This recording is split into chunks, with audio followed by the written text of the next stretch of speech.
laughing too much. You don't know what I'm about to say. Are you wearing Crocs? Who said that? Damn it. Give me a second. Thanks for having me. It means a lot to be here in the same room as like-minded men who will raise their hand to physically and sometimes violently confront evil. And you should absolutely be applauded for that and recognized for that. I was here last year, and I haven't been able to wear Crocs since. If you don't get that joke, come talk to me later. And I will tell you the joke that I wasn't willing to tell publicly that a friend of mine did. But I'll break the ice with a somewhat funny story of my own. We were doing hits in a country. We're loading the helicopter, coming off the helicopter. This happens sometimes. Load the helicopter. You think you have approvals. The Blackhawks start to spin up. You're getting ready for takeoff. You're mentally prepared for what's about to happen. And you hear the power start to go down, and you realize someone lost the ability to make a bold decision. And so we're probably going to have to figure this out, and hopefully someone grows a pair, unless the Delta Force do, Delta Force does. We load back up, we come off the plane. We load back up, we come off the bird. A good friend of mine, after about 4 times of this, Josh looks over at me and he says, Brent, I swear to God, if they pull us off this helicopter one more time, I'm going to go all Monica Lewinsky up in here.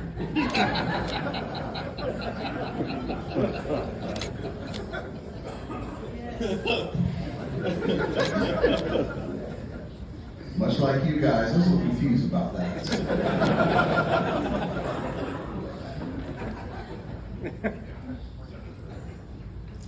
I asked him to explain himself, and I said, I'll keep it professional. You know what Monica Lewinsky did. And he goes, no. I'm going to start hitting people in the kneecap around here. I said, you mean Tanya Harding? He goes, yeah, Tanya Harding. Brent. I run as fast as I can back to the hangar, and I can't wait to tell everybody about this. He was 3 steps behind me, and it still didn't matter. I had told everybody by the time he caught up to me. For the rest of this man's career, anytime he got mad, someone would be like, whoa, settle down, Josh. Don't go all Monica Lewinsky on us. It's one of my proudest moments in the year, to be honest with you. What I came to talk to you about tonight is standards. It's everything. Departments who are fiscally challenged, it's free. It's absolutely free. Everyone in this room can hold the standard. CQB is a serious business. Almost every month, almost every other month, a SWAT operator in this country loses his life. Things just got real quiet. Things just got real serious, and all of you are going to nod your heads up and down and say, yeah, this is serious business. But some of you say different with your actions. There's 2 types of standards. There's personal standards and there's team standards. The team should never have to push you for personal standards. A man requiring the drive is not worth the energy. I refuse to spend my time telling someone to do what he's supposed to do. He already knows he's supposed to do it. Everything I did was for my team. I worked out for my team. I went shooting for my team. I pushed hard in the house every target I was ever on, and I did it for my team, and they did the same thing for me, and that's how we all came home. That's how CQB really works. I don't care if you do limited penetration. I don't care if you do strong wall. I don't care if you do points of domination. We talk about all these things as if they're the major driving factor of success. They're not.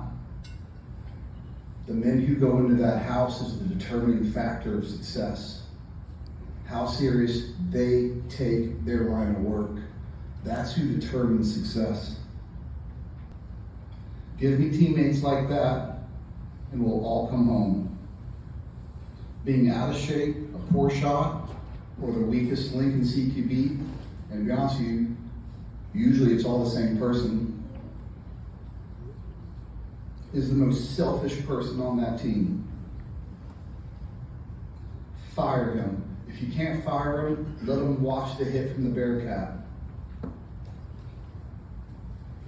If you don't do this as a leader, you're just as selfish as him. I don't mean to offend people tonight. I really don't. Don't worry, you get what you pay for. I did this for free. Team standards. Team standards is just as easy. I go around this country, I come here, go to other tactical associations, and I train. Everyone here knows CQB holdoffs. There's really no secret that the Delta Force does. But on the first run, I intentionally don't talk about CQB holdoffs when we're doing hostage rescue runs. That every team here has told their city, we're capable of hostage rescue. So you better be capable of hostage rescue.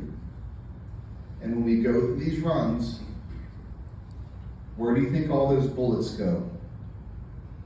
They go about 3 inches low. Why do you think they go 3 inches low? You know why they go 3 inches low. Because of CQB holdoff. You know that. Everybody in this room knows that. And as soon as that happens, I tell these guys, hey, we have bullets in the hostage's hairline because you're hitting 3 inches low. And what happens the very next run? The very next run, all I did was talk about it. Every shot is where they need to be because I held the standard. I told you the standard, you know the standard, you're reminded of the standard, and you automatically do it. If it's not hostage rescue, if it's just bad guy targets, and we go through the house and it looks like a shotgun hit it with birdshot, the only thing I tell you guys is, hey, these are 6-foot shots, they're pretty easy shots. You can make these shots. I go to the flat range with you guys. I know you're good. I know you're more than good. The only thing I have to do is remind you of the standard. What do you think happens the very next run? The shots are exactly where they need to be. You have to hold the standard. Talk about sectors. Sectors are the basics of CQB. And there's guys going in, not clearing their corners, not doing their primary sector, not doing their secondary sector. We're talking about sectors that you guys know. And the only reason why it's an issue is because you're not holding the standard. If you're okay with substandard, then it's time to get off the team. Leave. I'd rather hit a house with 8 studs than 16 people and 8 of them are weak links. Give me the 8 studs all day long. In CQB, you're only as strong as your weakest link. It's a dance that everybody has to know and everybody has to do their job. The Delta Force isn't amazing because we have superhumans that fill our ranks. Anyone who's hung out with me for the last 2 days knows exactly how untrue that is.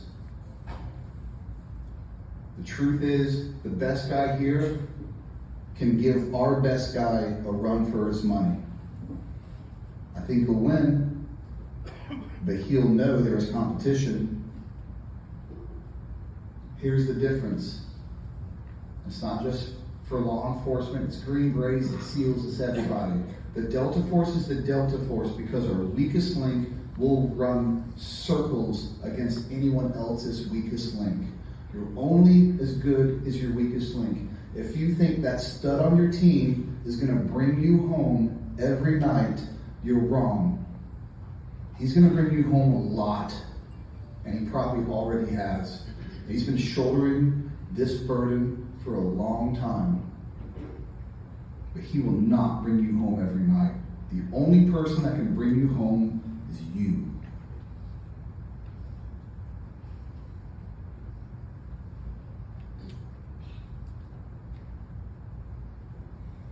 If you're not holding the standard, and you're not ready to go in, and you've put in just as much work as everyone else on this team, you're going into that house hoping luck will bring you home. Well, let me tell you, luck is the last wish of a dying man who thinks winning can happen by accident. Write that down. Holding the standard is part of a healthy culture. A culture that always strives to be better. Not the team that says, this is just the way we've always done it. Everybody knows what I'm talking about when I say those words. I go across this country and I say, well, that's the way we've always done it. And everyone winces at that because they know how disgusting that is. A culture, a healthy culture that makes people want to be a part of it. You want to know why you have a recruiting problem? Maybe your department isn't impressed with your team. If you look sloppy, you are sloppy. Stupidest thing I've ever heard is don't judge a book by its color. I hate that saying. Of course we judge a book by its cover. If I pick up a book from Books A Million, it's got 4 barrel-chested freedom fighters with beards hanging off the side of a Black Hawk all kitted out, and I start reading it's a love novel, I'm pretty pissed.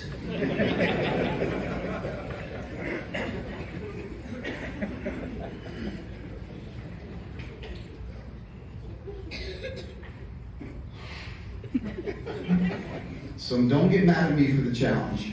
Please don't. I put my money where my mouth is. I love you guys. I started a business that supports first responders. And when I say first responders, I assure you the lion's share of what we've given goes to law enforcement. And within the lion's share of law enforcement, it goes to tactical officers.